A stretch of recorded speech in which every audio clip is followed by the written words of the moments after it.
Hello guys! Gawa naman tayo ngayon ng chicken macaroni using leftover ng roast chicken again. Ayan, I'm teaching my pamangkin para pag nag-asawa siya, marunong na siyang magtipid, budget friendly, at walang nasasayang.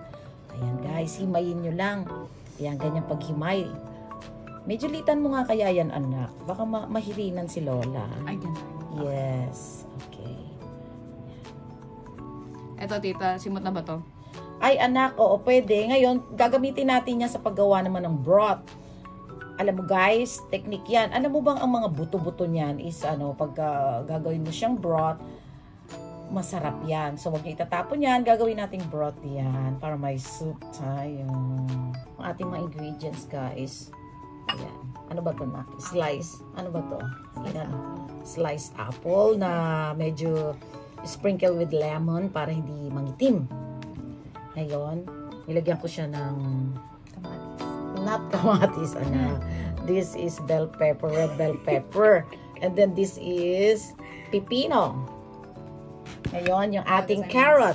The carrot, ayan. Ininit ko lang siya sa microwave ng 1 minute para malambot. And then, yung ating raisin, of course. The raisin. Ayan.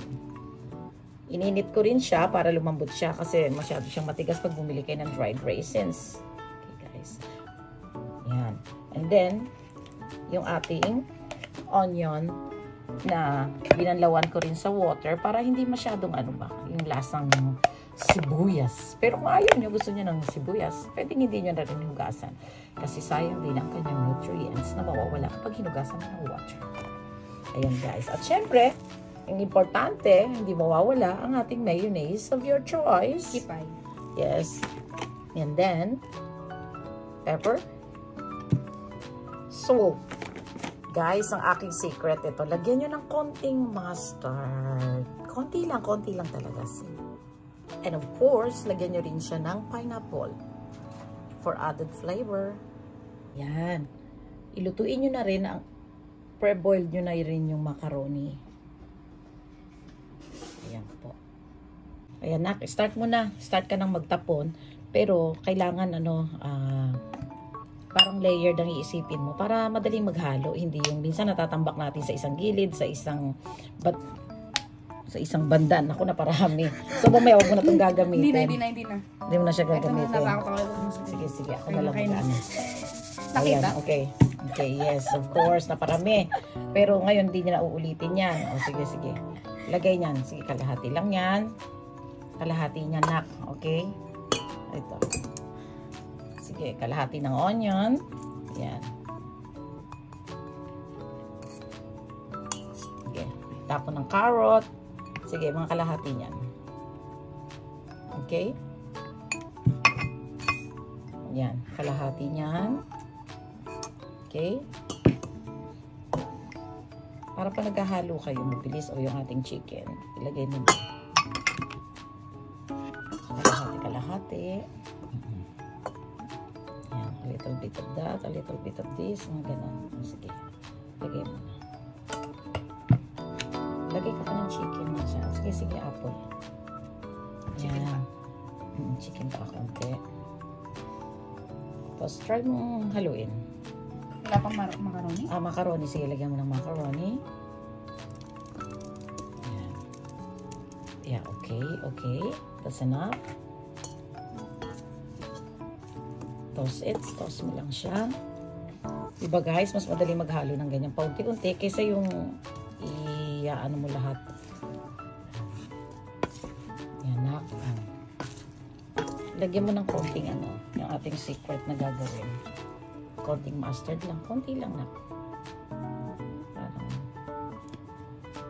Ayan lang. Mga ganyan lang. And then yung mayonnaise. Okay, mayonnaise natin yan. Sige. Okay. Sige. Ano ka ulit? Lagay mo ulit yan. Sige, pwede mo na ilagay lahat ng ingredients. Lahat na yan. Yes. Yan, kasi may lemon yan, kaya okay lang yan. Hindi water po yan, lemon. Okay. Yan, ilagay mo na lahat. Yan.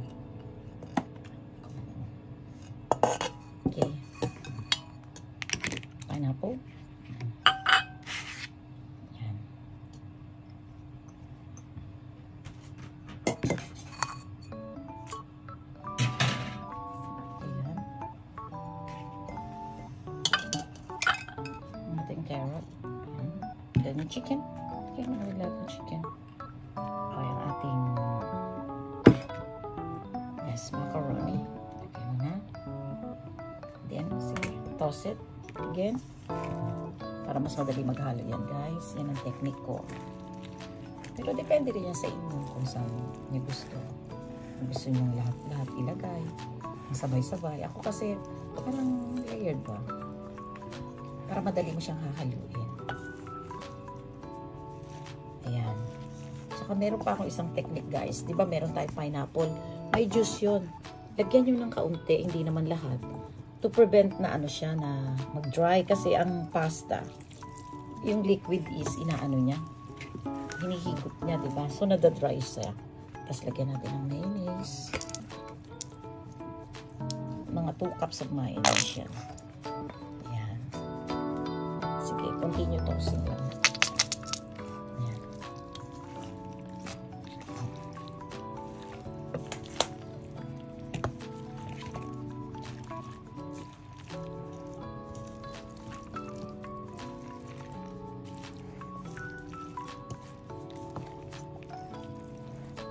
Kulang pa, sa alat, no? Kulang pa sa alat. So, may secret din ako dyan. Kung ayaw nyo naman, wag. Kasi meron akong, kung meron kayong kikuman, konti lang na. Konti lang. Kasi pampabango din yun. Tapos parang konti pang asin. Ayan.